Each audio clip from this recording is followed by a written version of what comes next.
Hello, sleepy thinkers, and welcome to Sleepy Science Teller, a quiet corner of the night where science whispers softly and your mind drifts gently between wonder and rest. Tonight, we'll explore something truly fascinating, something both mysterious and deeply human. We'll ask, why does the human brain hallucinate?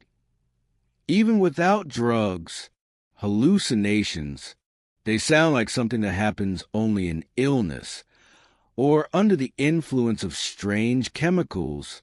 But in truth, every human brain is capable of hallucination without any drugs at all. It's part of how the brain works, part of how it creates the world you see and hear and feel. Even as you listen now, your mind is building pictures, weaving sounds and sensations into a tapestry that feels like reality. Before we begin this gentle journey, tell me, where in the world are you listening from, and what time is it there as you drift with me through this quiet moment? I'd love to know, and if this calm space brings you comfort, please softly tap the like button and subscribe so you never miss another peaceful exploration into the sleepy side of science. Close your eyes, and even in the darkness, you can see something, can't you? Maybe faint lights, moving shadows, or drifting shapes that seem to bloom and fade behind your eyelids. It's not the world outside that paints them, it's the world within, inside your skull.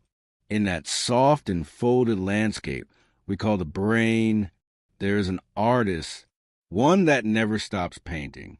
The mind is not just a receiver of reality, it is a creator of it.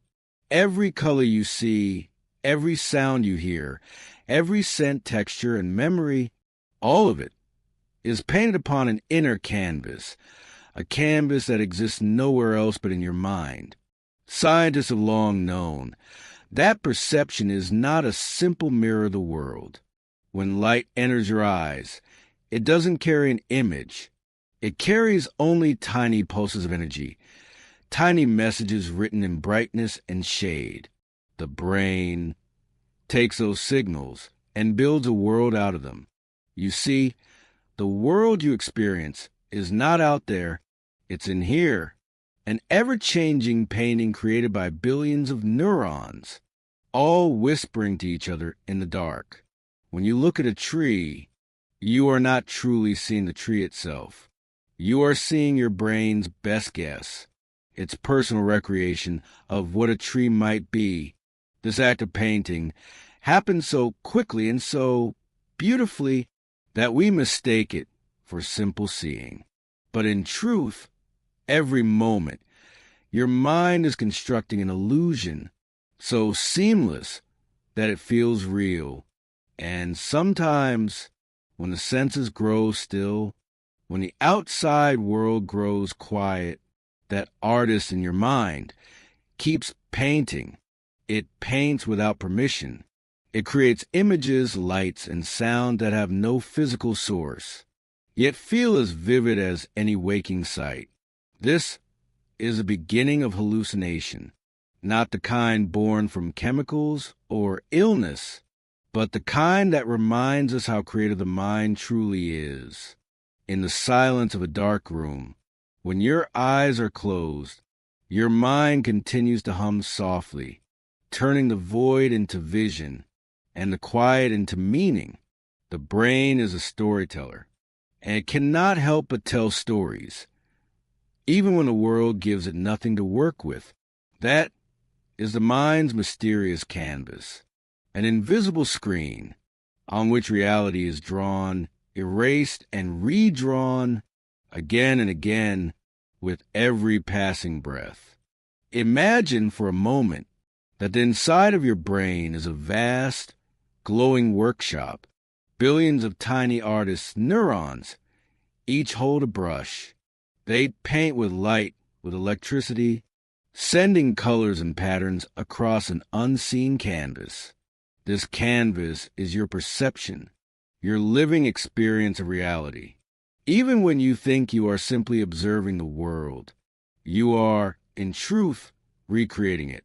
Every second, the brain receives waves of chaotic information, sound frequencies, light photons, chemical signals from your skin and nose. On their own, these things mean nothing.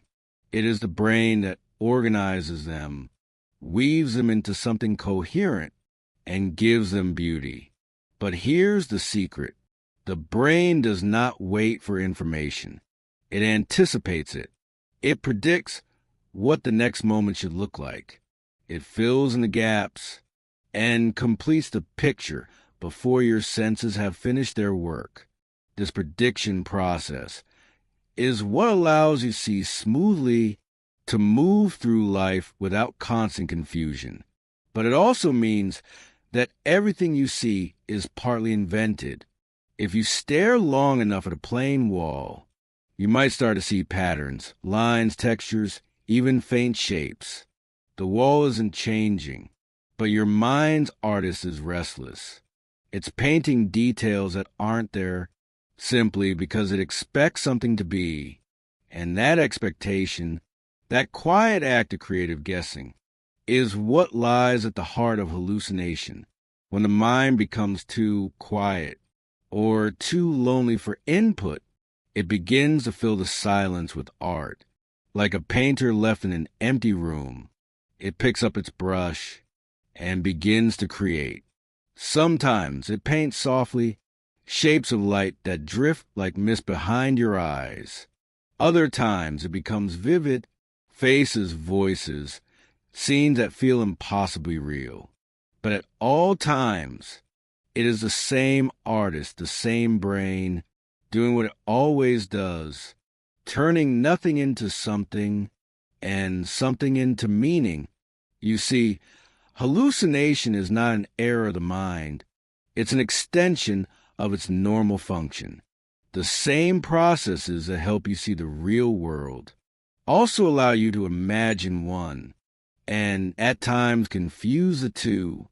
The brain's hidden studio is never dark, even when you sleep or drift into daydream. Its brushes keep moving, painting soft, silent stories on the canvas of your mind. Let's imagine you're walking through a quiet forest at dusk. The air is cool. The leaves whisper softly above you. For a moment, you think you see something, a flicker of light, a movement just at the edge of your vision. You turn, but nothing's there. And yet, your heart quickens. You saw something. Or did you?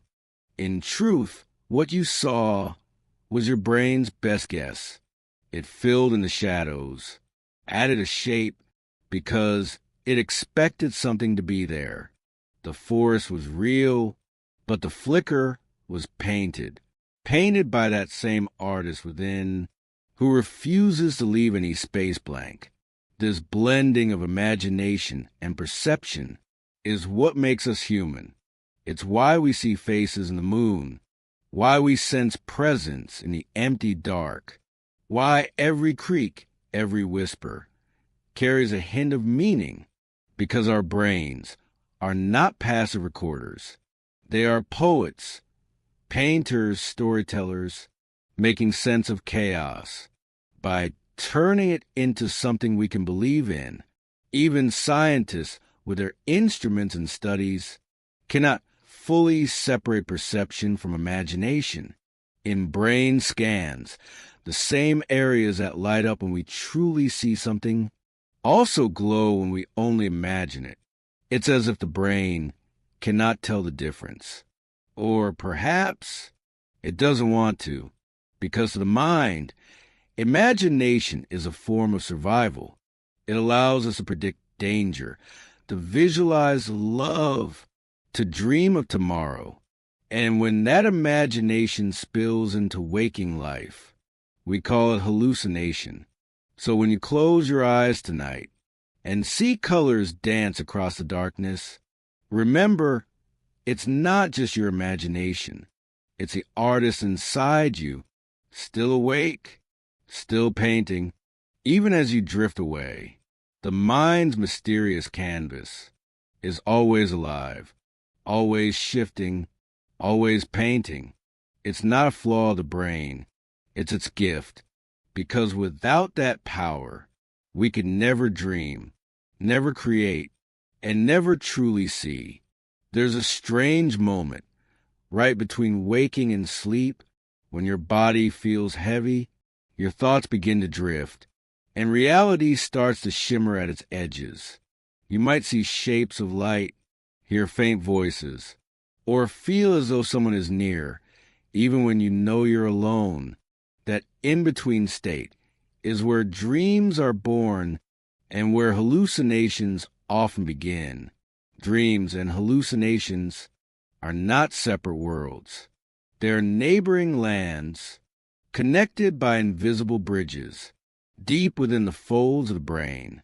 When you fall asleep, your brain begins to weave a story, not because you asked it to, but because storytelling is what it does best. Your eyes move rapidly beneath their lids. Your heart follows strange rhythms. And inside your mind, entire landscapes rise and dissolve. Neuroscientists call this the REM stage, rapid eye movement sleep, a time when your brain becomes almost as active as it is when awake. And yet, the body is paralyzed, held still, so you don't act out the dream. Now imagine that same dream machinery, somehow activating while you're awake. That's what a hallucination is. It's as if the curtain between wakefulness and dreaming has thinned for just a moment. You are awake, but your brain begins to dream while your eyes remain open. It might paint a face in the shadows, a whisper from the empty air, or a scent that reminds you of someone long gone. To the brain, it's all the same. It's simply projecting meaning onto the blank canvas of the moment. You see, the brain doesn't stop imagining just because we're awake. It's constantly testing possibilities, constantly predicting what might happen next. And dreams are just its freest form of prediction, a space where imagination runs wild, unrestricted by sensory reality. Hallucinations are the same power, just leaking through the edges of consciousness. Some people experience this bridge more often: artists, poets, children, and those who dwell deeply in solitude. To them, imagination and perception often blur. They see the invisible, not because they're broken, but because their minds are more porous, more willing to let the dream world spill into the waking one. And so, dreams and hallucinations are not opposites. They are twin expressions of the same mysterious power, the power of the brain to create reality from within. Let's travel deeper into the architecture of dreaming. Inside the sleeping brain, something incredible happens. The parts of the brain that handle logic and reasoning begin to rest. They grow quiet, like lights dimming in a theater. But the emotional centers, the memory circuits, and the visual imagination become radiant, bursting into activity. That's why dreams feel so real, yet so strange. The logical editor is asleep, but the artist is awake. In REM sleep, the visual cortex lights up, creating detailed images without any external light. The amygdala, the seat of emotion, adds color and intensity to those images, turning them into love, fear, joy, or longing. And the hippocampus, the brain's librarian of memory, pulls random fragments from your past. A childhood face, a forgotten street, a song from long ago, and scatters them like puzzle pieces into the dream. Then, the prefrontal cortex, the part that usually says, "Wait, that's impossible," is quiet, silent, letting the dream unfold freely. Now imagine the same orchestra of brain regions playing, but during wakefulness. The visual cortex begins to light up, but your eyes are open. The amygdala colors your emotions, and memories rise uninvited. You see something that isn't there, hear something faint but vivid. That's the dream machinery, misfiring into the day. In hallucinations, the brain is caught between two modes, the external world and the internal one. You could think of it like a film projector. Normally, the film shows what's happening outside, the light of the real world. But when the real changes, the projector starts to show images of its own making. In that instant, you're no longer just watching reality. You're watching a dream superimposed upon it. People often describe their hallucinations as deeply emotional, almost spiritual moments. A glowing figure, a lost loved one, a soft voice calling their name. Science explains this as neural crossfire, but to the person experiencing it, it feels sacred. And perhaps, in a way, it is. Because what is spirituality, if not the blending of imagination and perception? The feeling that something unseen is near? Dreams and hallucinations are windows into the same inner cosmos, a place where meaning and emotion sculpt reality itself. There are moments when dreams refuse to stay in the night, a tired mind, a grieving heart, a long stretch of silence, and suddenly the boundaries blur. You might catch a glimpse of someone familiar just at the corner of your eye. You might hear a melody, a whisper, or your name spoken softly when no one is there. These are micro-dreams, fragments of the dream world spilling gently into the waking day. It happens to soldiers who haven't slept, to parents holding vigil through long nights, to travelers in the deep loneliness of space.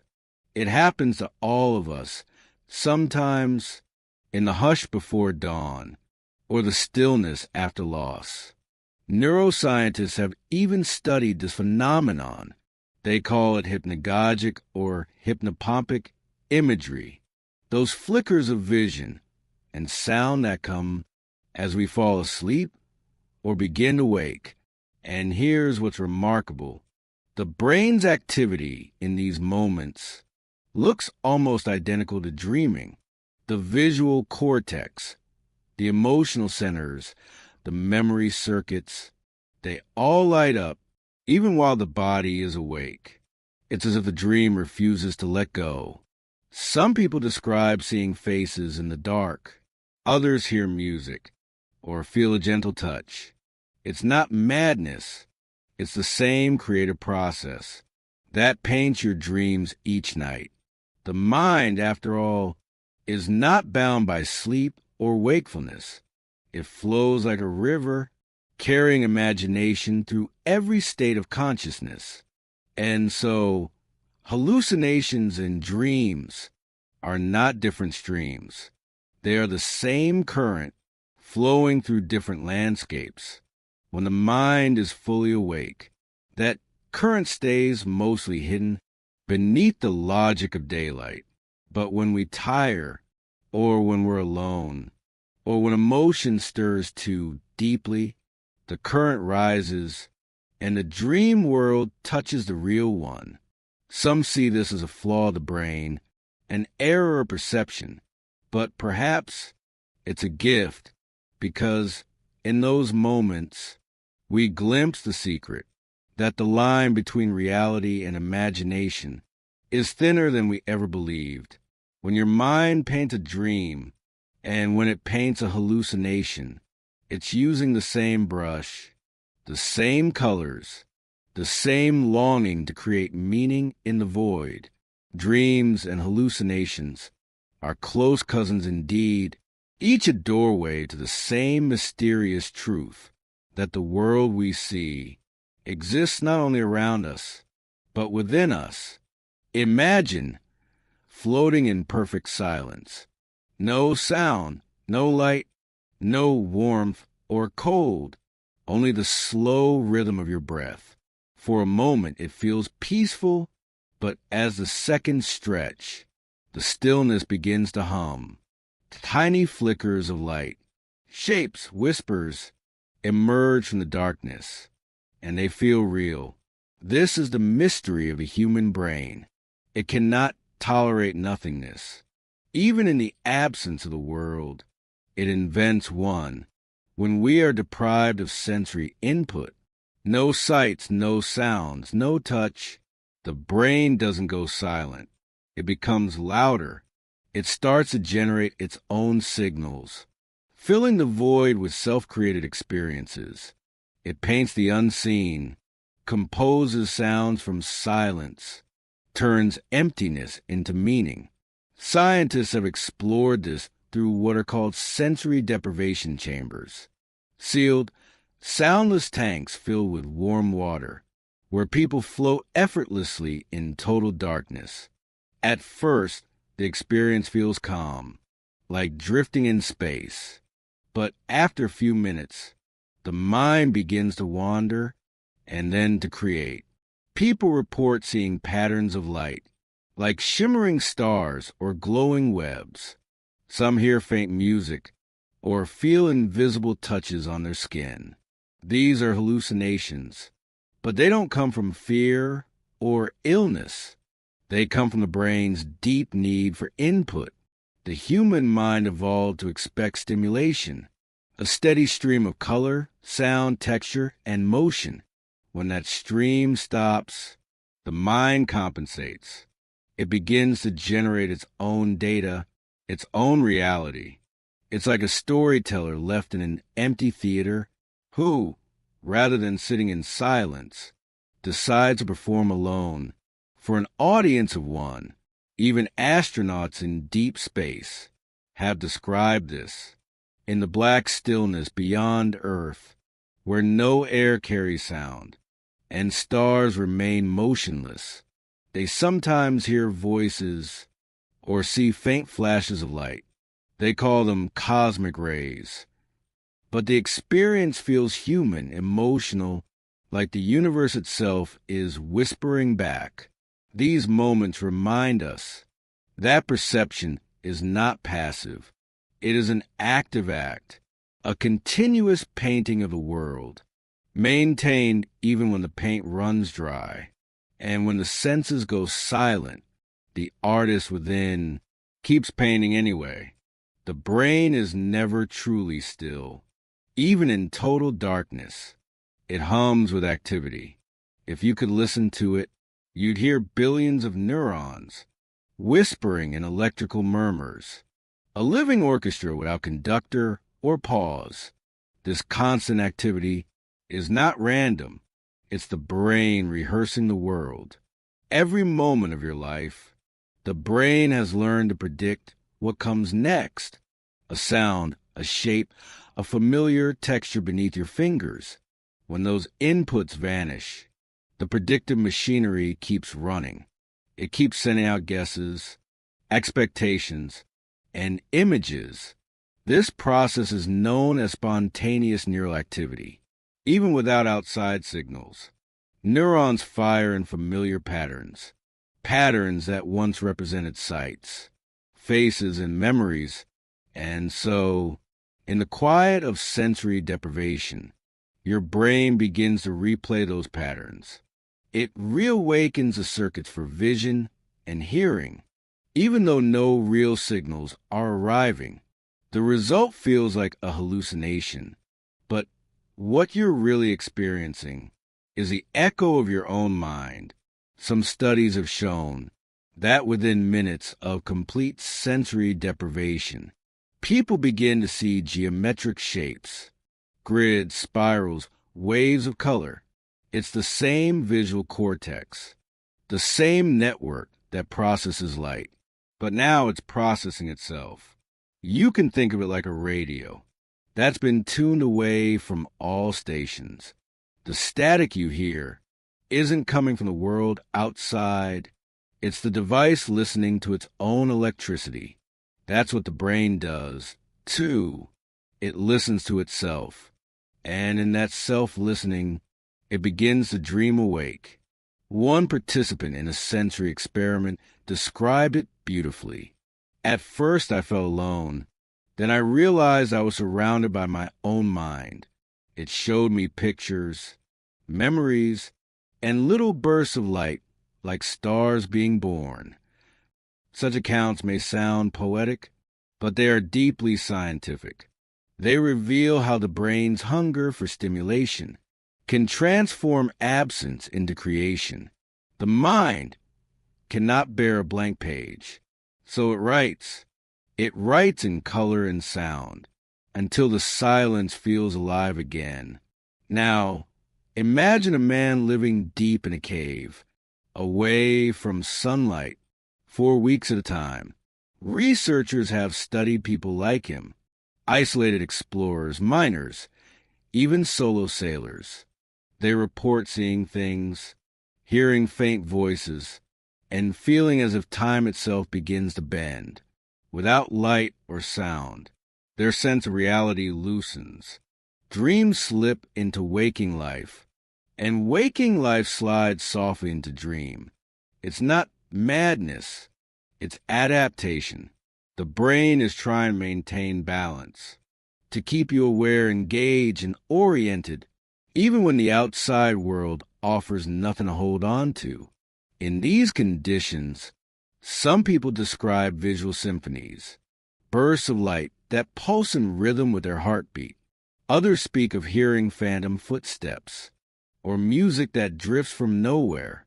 These hallucinations can be gentle or overwhelming, but in every case, they show the same truth. The human brain cannot stand a void. When the eyes see nothing, the brain creates vision. When the ears hear nothing, the brain composes sound. When the world grows still, the mind begins to move. This is why sensory deprivation tanks, used carefully and briefly, can bring a sense of peace or transcendence. The brain's inner voice becomes louder, more poetic, more vivid. Many describe it as floating through their own imagination, a meditation born of biology. But if the isolation lasts too long, the gentle hum becomes overwhelming. The mind's creations begin to blur with reality, and hallucinations bloom. It's as if the painter inside begins to paint over the world itself, covering every inch of silence with color, sound, and story. In the stillness of nothing, the brain reveals its truest nature, a maker of something. And perhaps that's what keeps us alive. That inner voice, that endless creativity, ensures that even in the loneliest, quietest place, we are never truly alone, because our brains carry within them an entire universe, one that refuses to stay dark, even when all the lights go out. Close your eyes and picture a sunrise. You can almost see it, can't you? The soft, warm glow, the horizon brushing into color, the slow birth of light. But your eyes are closed. There's no sun, no sky, no photons entering your pupils. So, what exactly are you seeing? That image, that vivid inner sunrise, is being drawn by your visual cortex, the region at the back of your brain that turns light into vision. It sits quietly in the occipital lobe, near the base of your skull, a sheet of tissue just a few millimeters thick, yet capable of generating entire worlds.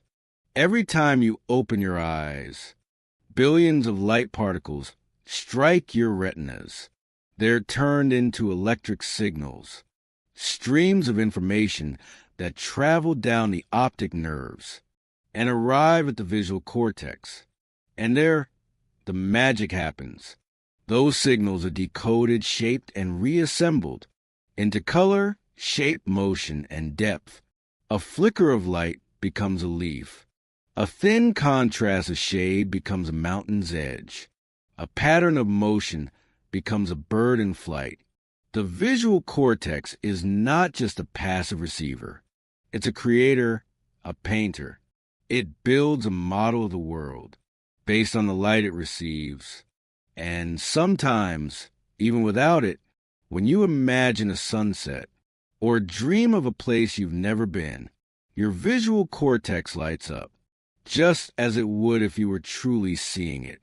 It doesn't distinguish between outer sight and inner sight.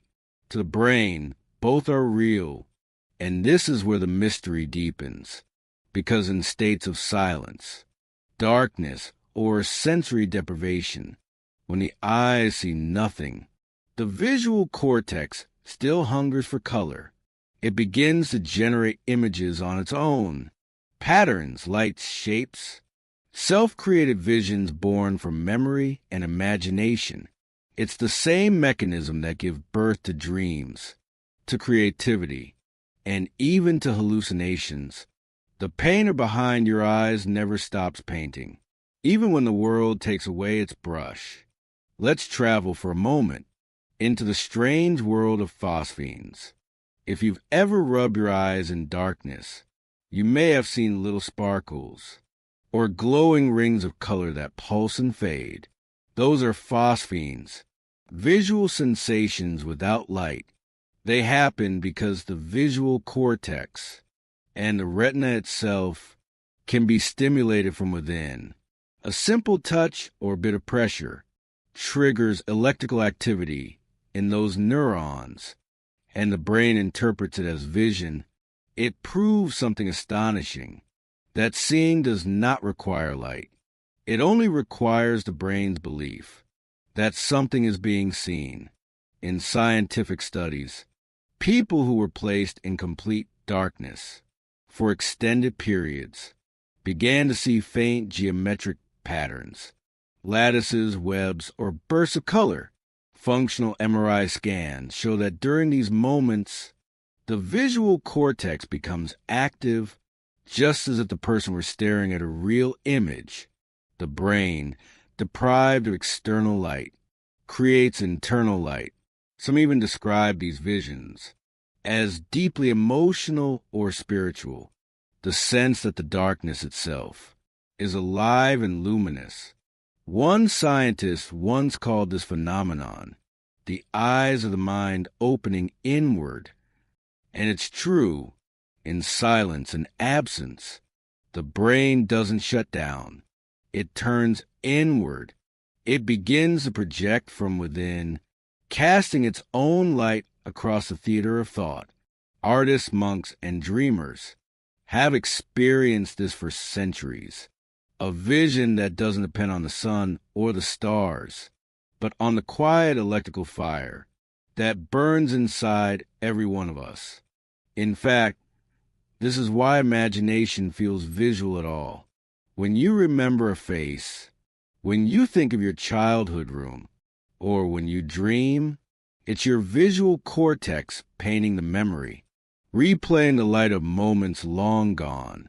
In that sense, your brain is not just remembering the world. It's recreating it, like a film projector, playing back reels of experience onto the screen of consciousness. And perhaps this is why closing your eyes can sometimes make the world seem brighter, because the true source of light has always been within. Now, let's journey to the edge of perception, to a question both ancient and modern. Can the mind see what the eyes cannot? Neuroscientists studying blind individuals have discovered something remarkable. When a person who has lost their sight imagines shapes or learns to navigate a space using touch or sound, their visual cortex becomes active. Even without eyes, the seeing part of the brain still sees, but through other senses. This process is called neuroplasticity, the brain's ability to rewire itself. to assign new meaning to old structures. Touch becomes vision, sound becomes space, memory becomes sight. Some blind musicians describe hearing music as color, others sense shapes and distances. Through echoes and vibration, their brains have learned to convert sound waves into visual understanding. And here's the wonder. The visual cortex participates in all of it. This means vision is not tied to the eyes alone. It's a property of the mind. In a way, we all carry that same gift. When you close your eyes and imagine someone you love, your brain brings them before you as clearly as a photograph. When you dream, your eyes are motionless, yet entire landscapes unfold with depth, light, and movement. And when you remember, you don't just recall, you re-see. The visual cortex is the bridge between imagination and perception. It reminds us that the boundaries between seeing and thinking are far thinner than we imagine. When light enters your eyes, the brain creates a picture of the world. When light does not, the brain creates a picture of itself. In that sense, all sight, inner or outer, is a kind of dreaming. We are dreaming constantly with our eyes open. So, tonight, as you rest in quiet darkness, remember that the stars you see behind your eyelids, those gentle flickers of color and light, are the brushstrokes of your mind, painting reality from within. The painter never stops. The light never truly goes out. It only changes direction from the world outside to the infinite world within. Close your eyes and listen. Perhaps you hear your own breathing, a faint hum in a room, maybe the soft rhythm of your heart.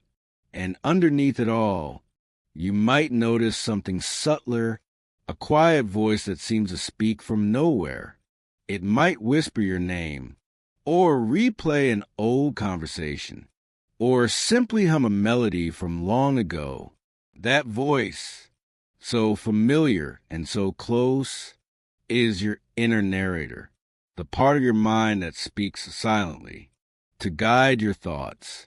We all hear it every single day. When you read these words, you don't just see them, you hear them, spoken softly by that inner voice. It comments, reminds, rehearses, and reflects. It tells you stories about yourself and about the world around you. But sometimes, under right, or rather wrong, conditions, this inner voice begins to drift. It starts to sound external. The mind, so skilled at creating inner dialogue, can forget where the voice is coming from. It begins to mistake thought for sound and imagination for reality. That, in its essence, is how auditory hallucinations begin, not from madness, not always from illness, but from a brain that is speaking to itself. A little too vividly, the line between I am thinking and I am hearing is thinner than we imagine. When that line blurs, the inner narrator steps onto stage and becomes a voice in the world. Many people who experience this describe it as confusing, but also strangely familiar, like hearing their own thoughts echo back in a different tone. It is not always frightening. Sometimes it's comforting. Sometimes it feels like company.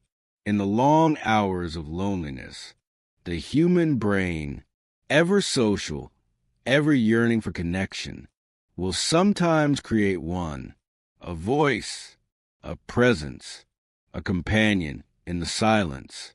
And this, as we will see, is not as rare as it might seem. Let's drift gently into the science of it now. When neuroscientists study auditory hallucinations, they often find one pattern again and again. The auditory cortex, the part of the brain that processes sound becomes active even when no external sound exists. In moments when someone hears a voice, their brain behaves as if the voice were real. The auditory cortex lights up. Language areas like Broca's and Wernicke's regions begin to process speech and meaning. The same neural dance that occurs when someone truly hears another person speaking happens again, but from within. It's as though the brain is performing a beautiful illusion for itself. The interesting thing is, many of us experience small versions of this every day. Have you ever heard your name when no one called it, or thought your phone buzzed when it didn't, or replayed a song in your mind? So clearly it felt almost audible. These are micro hallucinations, tiny flickers of perception, where imagination becomes momentarily real. They show us that the brain is constantly simulating reality, anticipating, rehearsing, and filling in gaps. It doesn't just listen, it predicts. It expects to hear certain things. And sometimes that expectation is enough to create the sound. Under stress, fatigue, or isolation, the boundary between thought and sound can weaken further. When people spend long periods alone, in the Arctic, in space, in solitary confinement, they often begin to hear voices or music emanating from nowhere. This isn't a sign of brokenness. It's a sign of how deeply the human mind depends on communication. We are wired for dialogue. When the world goes quiet, the brain provides its own conversation. Sometimes it's comforting, a friendly voice of the self. Sometimes it carries our worries or fears. And sometimes it simply sings us through the silence. The voice is, in many ways, our own consciousness reflected back, a companion created by the very act of being aware. Now, let's float a little deeper into the philosophical side of this mystery. The inner voice, that constant whisper beneath thought, is more than just mental sound. It's the structure of identity itself. Every time we think in words, we hear ourselves thinking. We speak internally to define what is happening, to create a sense of me. This narration is a thread that stitches together the story of who we are. But what if that voice starts speaking without our permission? What if it feels like someone else is talking inside our head? In those moments, the illusion of self begins to tremble. We realize that thought and identity are not the same thing. The mind can create voices that feel separate from the person hearing them. And that is where the boundary between imagination, memory, and hallucination becomes beautifully thin. Some mystics describe this as hearing divine guidance, the voice of spirit or intuition. Psychologists might describe it as the externalization of inner emotion. Neuroscientists see it as the mind's capacity to create auditory imagery so vivid that it takes on a life of its own. But all three views point to the same deep truth. The human brain is not a silent organ. It sings, it speaks, it echoes. It is, in its quietest hours, a storyteller in a dark theater, projecting sound into the still air of thought.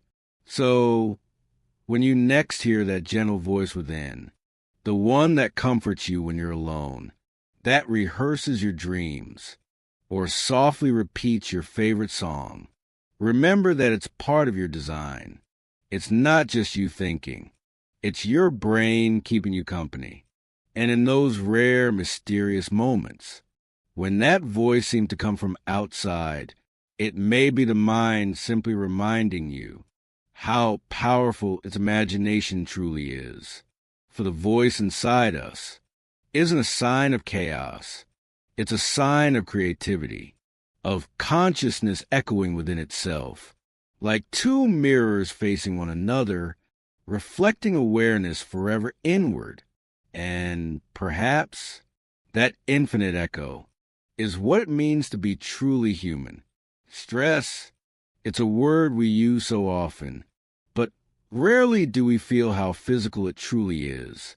When life presses hard upon us, when deadlines close in, when fears linger, when our hearts beat faster than our breath can follow, the body floods itself with signals. Adrenaline, cortisol, waves of alertness that keep us ready, awake, and waiting for something to happen. But here's the gentle irony. In keeping us awake, stress quietly unravels the threads that hold our perception together.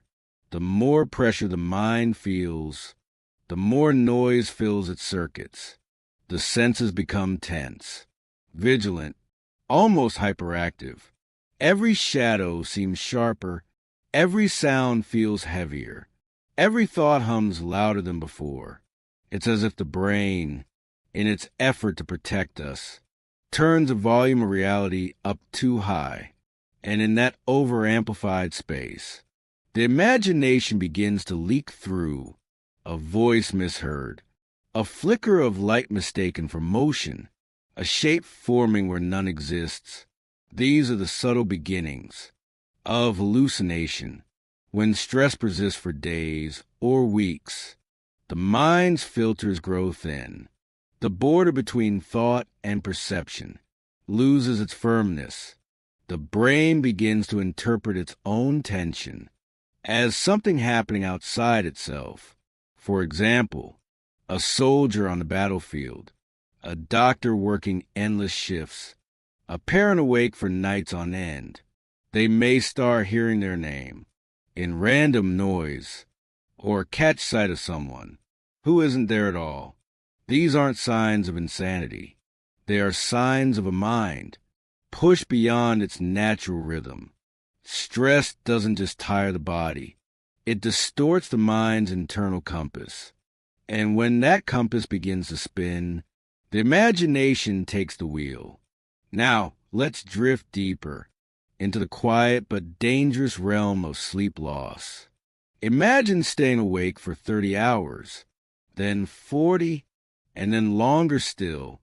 At first, you'll feel drowsy, unfocused, eyes heavy, thoughts slow. But as exhaustion deepens, something strange begins to happen. The brain starts to dream while awake. Neuroscientists call this microsleep, tiny bursts of dream activity that slip through the cracks of consciousness. You may be walking, talking, or working, and suddenly the world flickers. For just a second, the mind blurs the line between what is real and what is imagined. People deprived of sleep often report seeing fleeting shadows, faces in patterns, or hearing someone whisper their name. Their brains, desperate for rest, try to compensate by blending dream imagery into waking perception. It's as if the dream world can't wait for night to arrive. It spills over, softly and uncontrollably, into the day. In controlled experiments, volunteers who stayed awake for long periods began to experience mild hallucinations. After just a few nights, some saw glowing outlines around objects, some heard faint music, others felt a gentle presence beside them. All of this, scientists discovered, was the mind's attempt to release the pressure of fatigue, a kind of waking dream, a safety valve for overstimulated neurons. You see, sleep isn't just rest, it's reality maintenance. Every night, the brain repairs its filters, resets its sense of what is real, and stores away the day's noise. Without that reset, the border between waking and dreaming grows porous, and through that soft, flickering boundary, The mind begins to paint its own illusions. In a sense, sleep deprivation is like standing between two worlds, the world of matter and the world of imagination, and being gently pulled by both. And now, let's walk slowly into the still chamber of isolation. Human beings are social creatures. Our brains are wired for presence, for conversation, for shared emotion. When we are deprived of others, when silence becomes our only companion, our perception begins to echo in long isolation, such as deep-sea missions, space travel, or polar expeditions. People often begin to sense that someone else is near, a voice, a breath, a feeling of being watched, soft and distinct, but oddly reassuring. It's called the third man phenomenon. Mountaineers describe it. Astronauts describe it. Shipwreck survivors, too. A mysterious sense that someone unseen walks beside them, guiding, comforting, sometimes even speaking words of calm. Neuroscientists believe it's the brain's response to profound solitude, the social circuits of the mind, the networks that handle empathy, dialogue, and touch, cannot bear silence for too long. So they generate company. They create a presence, out of thought and memory, just to feel less alone. The mind, in essence, hallucinates companionship. It is not madness. It is tenderness. It is the brain's way of protecting itself from the cold of loneliness. And here's something beautifully human. These hallucinations are often described as kind, as gentle, as loving. They don't frighten the person experiencing them. They soothe them, as though the mind reaches deep into its own empathy and invent a friend to hold its hand. When stress, exhaustion, and isolation combine, the veil between thought and reality grows thin as silk. The brain doesn't fail.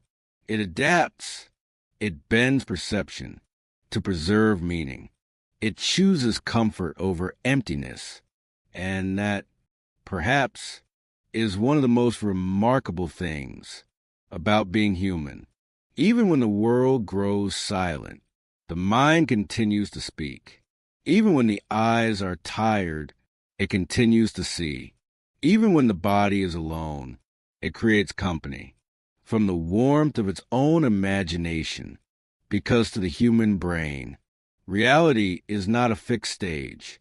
It is a living, breathing story that reshapes itself to keep us safe, to keep us whole, to keep us beautifully human. Imagine for a moment that your brain isn't simply a receiver of information, but a prophet, a quiet fortune teller that constantly predicts the future before it arrives. This might sound strange, but neuroscience suggests that's exactly what your brain does. All the time, every second, your senses send floods of information, light, sound, touch, movement. But the world is messy, noisy, incomplete. The brain cannot possibly process everything as it happens. So instead, it guesses. Before you even see something, before a sound truly reaches your ears, your brain is already predicting what it expects will happen next. It doesn't wait for the world. It creates a model of the world inside itself. A simulation so vivid and detailed that you rarely notice it's there. You might think you're seeing reality in real time, but in truth, you're seeing your brain's best prediction of reality, refined by tiny corrections every moment. That's why you can catch a ball, why you can finish someone's sentence, why you can walk in rhythm with another person's steps. Your brain is forecasting. Always. It's as if perception itself is less about receiving the world and more about anticipating it. This is known as the predictive processing theory, the idea that the brain is a prediction machine, constantly comparing what it expects to happen with what actually happens. When the two match, you feel grounded, calm, confident. But when they don't, when your expectations fail, the brain scrambles to adjust. It revises its inner model and tries again. And sometimes, when the difference between expected and real becomes too wide, the mind fills the gap with imagination. This is how hallucinations can appear. They are not signs of madness, but signs of prediction. Predictions so strong that the brain begins to believe them more than reality itself. For instance, if the mind expects to hear a voice and none comes, it may create one. If it expects to see movement in the shadows, it might generate it, not because it's broken, but because it's too efficient, too eager to make sense of the unknown. In this way, the predictive brain is both a genius and a dreamer, building worlds from fragments of evidence, forever trying to stay one step ahead of time itself. Let's imagine now that your mind is a vast theater. On its stage, the play of life unfolds every second. Sounds, images, sensations, emotions. But here's the secret. The movie doesn't come from outside. It's projected from within. Your brain uses memories, expectations, and prior experiences to predict what each scene should look like. It fills in missing details automatically. It smooths over interruptions, corrects errors, and enhances clarity. That's why a familiar room still feels the same. Even in near darkness, your brain predicts where the chair is, where the walls are, what colors they might hold. It's also why you can hear your friend's voice in your mind before they even finish their sentence. You've learned their rhythm, their tone, their habits. Your brain completes their speech before sound has even reached your ears. All of this predictive activity happens silently, continuously, beneath your awareness. And usually it works perfectly.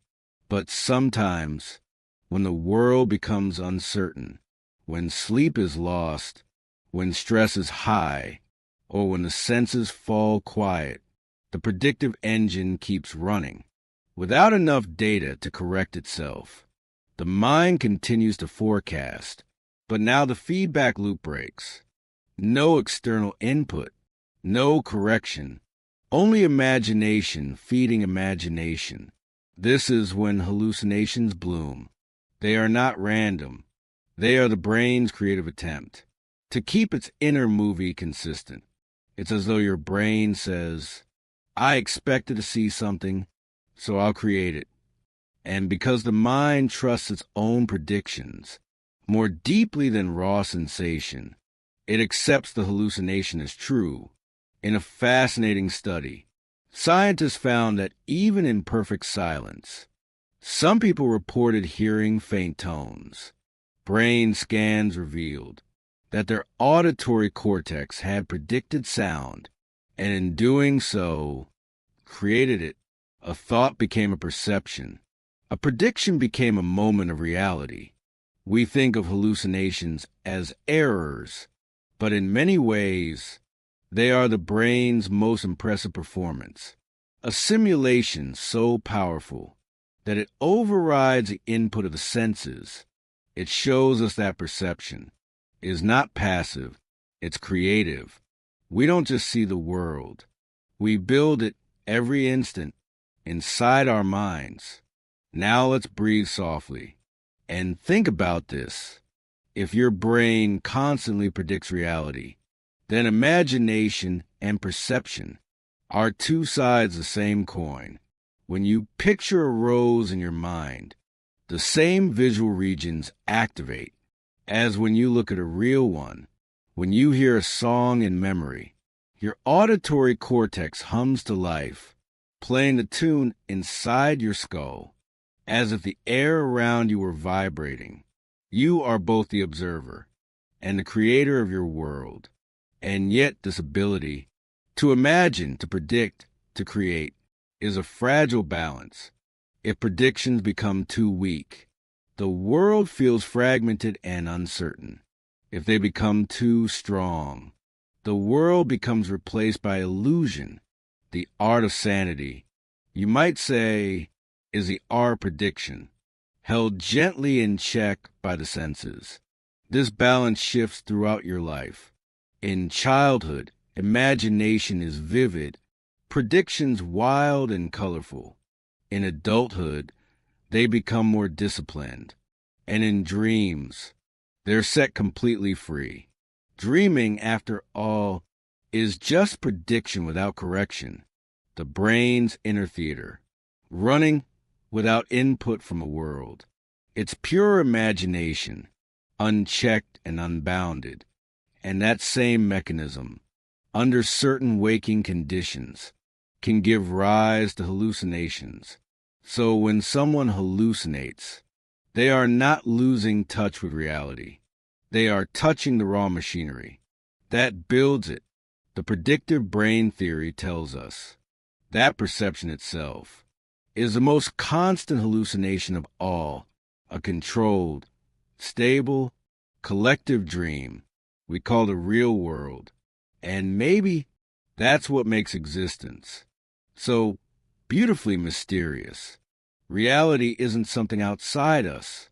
It's something we co-create, moment by moment, thought by thought, prediction by prediction. The world, as you see it now, is your brain's best guess, a masterpiece of anticipation, painted over the infinite unknown.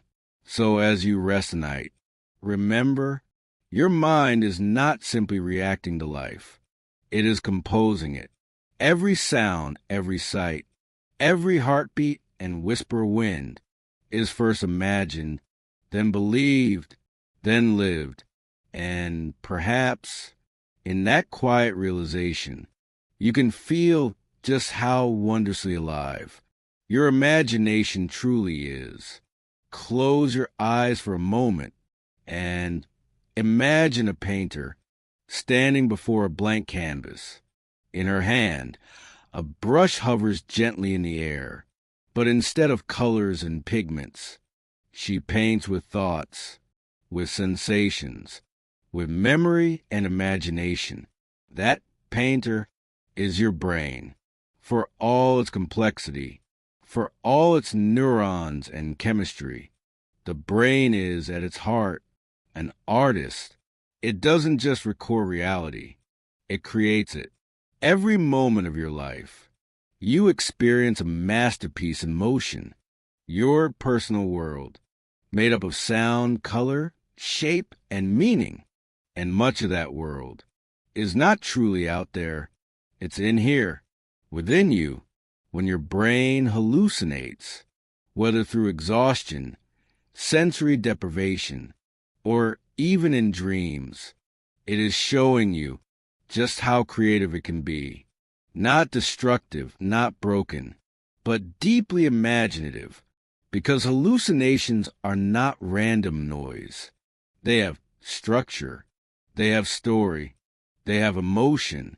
They are built using the same creative machinery that allows you to imagine a sunset, to compose a melody in your mind, or to remember the face of someone you love. Science has found that the regions active during hallucination often overlap with those that light up during artistic imagination.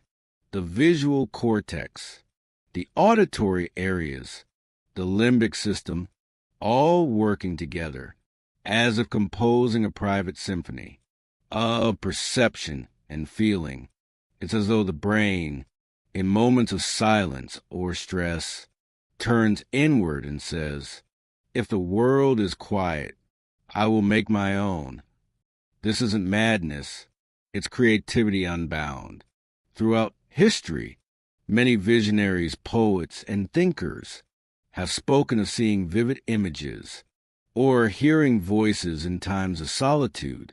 From Joan of Arc to Nikola Tesla, from William Blake to Beethoven, the line between hallucination and inspiration has often been astonishingly thin. Maybe the human brain hallucinates because it's wired to create, because imagination isn't just a tool for art, it's the essence of consciousness itself. Let's look closer with calm curiosity. When your brain hallucinates, it's not randomly producing chaos. It's constructing experience.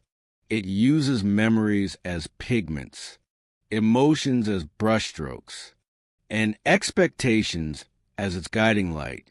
Imagine hearing a loved one's voice after they pass away. It's not a ghost.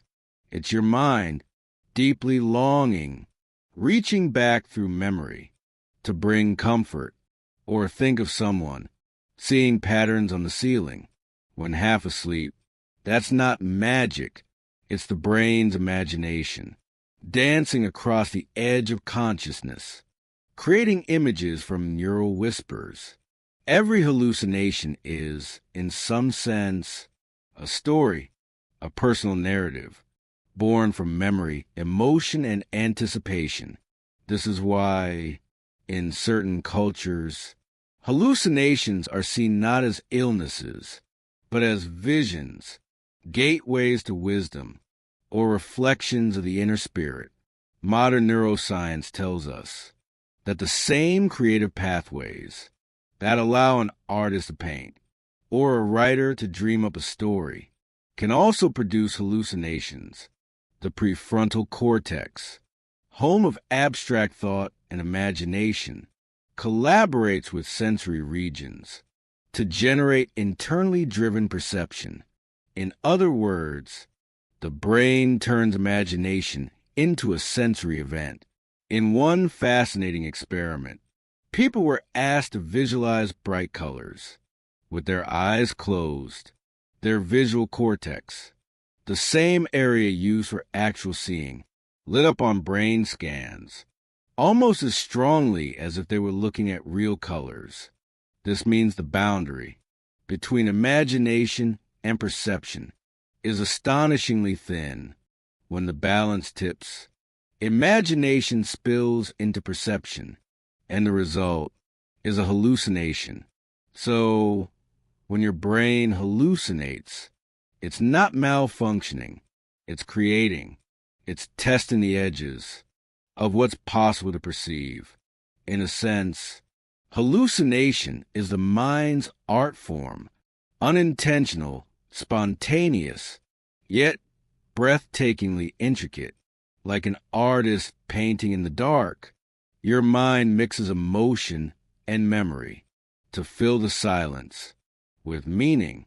Now, let's take a deep, calm breath and think of all the times your mind has created something out of nothing, a daydream, a melody, a moment of déjà vu, a vivid image before sleep. Each of these is a small hallucination, a blending of imagination and perception. Proof that creativity is not a separate talent, but an inherent feature of being human. Hallucinations remind us that our brains are capable of immense synthesis, of combining logic, emotion, and sensory detail to build worlds that feel utterly real. Even artificial intelligence, with all its computational power, struggles to do what your mind does naturally, to imagine something new. When hallucinations arise without drugs, they reveal this beautiful truth, that the brain is always capable of creation, even when left alone in silence. Think about the patterns you sometimes see in clouds or in the texture of a wall. Your brain finds faces, shapes, and movement where none exist. This is pareidolia, a gentle form of hallucination, Your mind transforms randomness into meaning. Why? Because it can't help but create. Creativity is survival. It helps us predict, adapt, and find stories in the chaos of life. So perhaps hallucinations are not errors at all, but echoes of the same mental power that gave birth to art, music, language, and myth, from cave paintings to symphonies, from poetry to the dream of flight. Everything humanity has ever made began as a hallucination inside someone's mind, a vision unseen by others, but vivid and real to the one who imagined it. And maybe that's what your brain is doing, too, in those quiet, strange moments, showing you the vast, creative ocean that lies beneath awareness. When you next drift towards sleep, and you begin to see shapes in the dark, or hear faint melodies in the silence, don't be afraid. Smile gently, because that is your brain, painting softly, composing quietly, creating beauty in the stillness of night. It's not madness, it's magic, the purest expression of what it means to be alive and aware.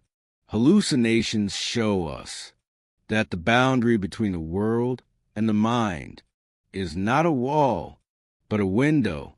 And sometimes, when the night is silent enough, the window opens, and through it, the imagination steps forward to remind us just how wondrously creative we truly are.